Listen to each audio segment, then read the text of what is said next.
गर्मी है कैसे बीती जी? कैसे बीती? जैसे बीतल है वैसे बीती। हमके खेते जाए के है, रास्ता मत रोकल कैली। ए सुना ना, तोहरे बुझात नहीं खे का? सुना हमार बतिया। बोला।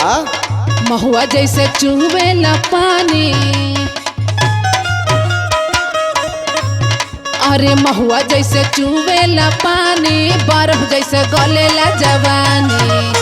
अरे बाप रे, ये परेशानी है का?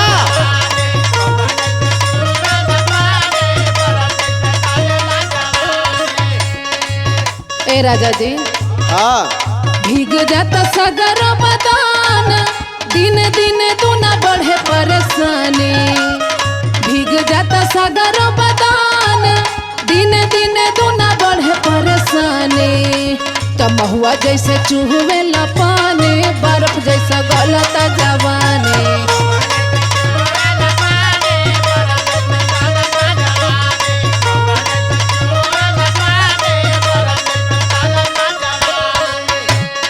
यह तो हर परेशानी है। हाँ हो है परेशानी। मने इस धरती पे एक लौती तो ही मेहरारू हो, और कोई नहीं है। अरे तो हम बहुत बड़ घर का है ना। बड़का घरे का जवन हो तवन देखा तई हमारे 1000 बर्तियन के खियावे में तोरे बाप का कुल करम हो गया। गरम लगत है ना तो तोरे बदे एसी ना लगी। आई हाथे में बेना उठावा अब बैठ के हाका। अच्छा हम चला था खेते। हमार बात सुना। सुनावा। हाँ खतरा हथवा से बेना, धनिया होई ना पसेना।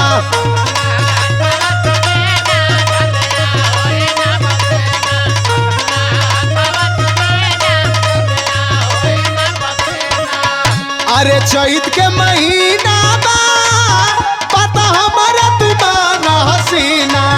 ए चैत के महीना बा, पता हमारा तुमाना हसीना।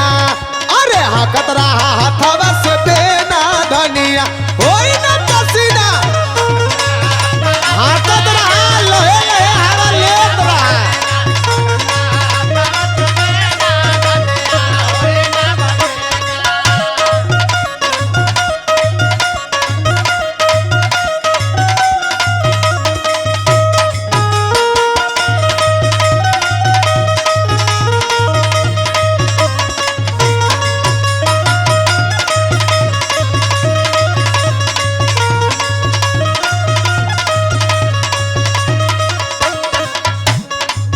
सुना हमार बात। हम सब सुनत है। जल्दी जल्दी बोला, हमें खेते पे जाए के भाई। आलू भइल पिया जैसा दहिया बोल के।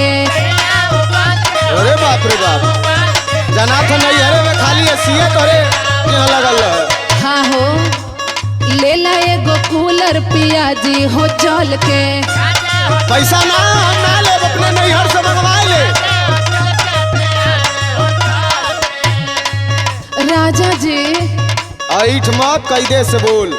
आलू भइल पिया जैसा दहिया बोल के। लेला एगो कूलर पिया जी हो चल के।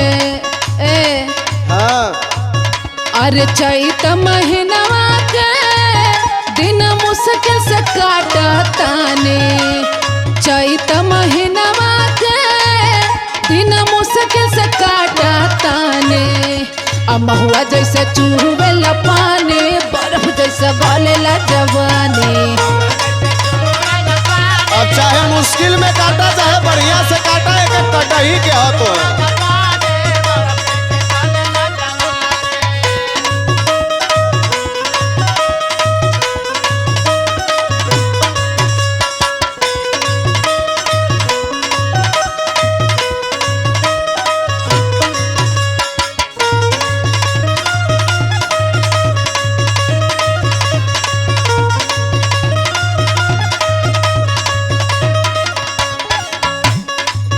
हमार बात सुना। सुनावा। ये जवन कूलर है ना, ये कूलर का हवा खाली देही के ऊपर लगाला पसीना खत्म हो जाला। आई जवन बेना का हवा है, अच्छा ये एकदम अंतर आत्मा तक हवा जाले। तो हमरा के भूलवावा जान ना। हम भूलवावत ना है तो के सही कहत है। निबी का पेड़े का हवा ला, बेना का हवा ला, एकदम अंतर आत्मा तक हवा लगेले। एसी कूलर खाली देही के ऊपर बस चमवे तक रहला। चला बहकाल हमारो बारी आई। सुना हमार बात, भीतर जब हवा लगी देहिया जुड़ाई। अच्छा देहिया जुड़ाई। हाँ एकदम अंतरात्मा में हवा लगी तब। अरे गर्मी में रात गोरी हो भेटाई। अच्छा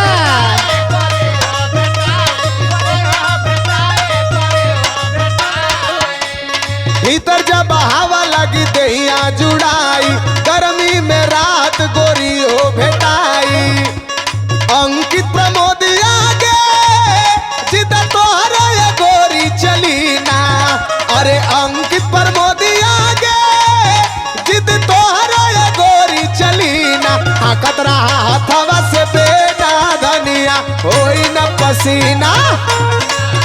हिलावा हिलावा लेके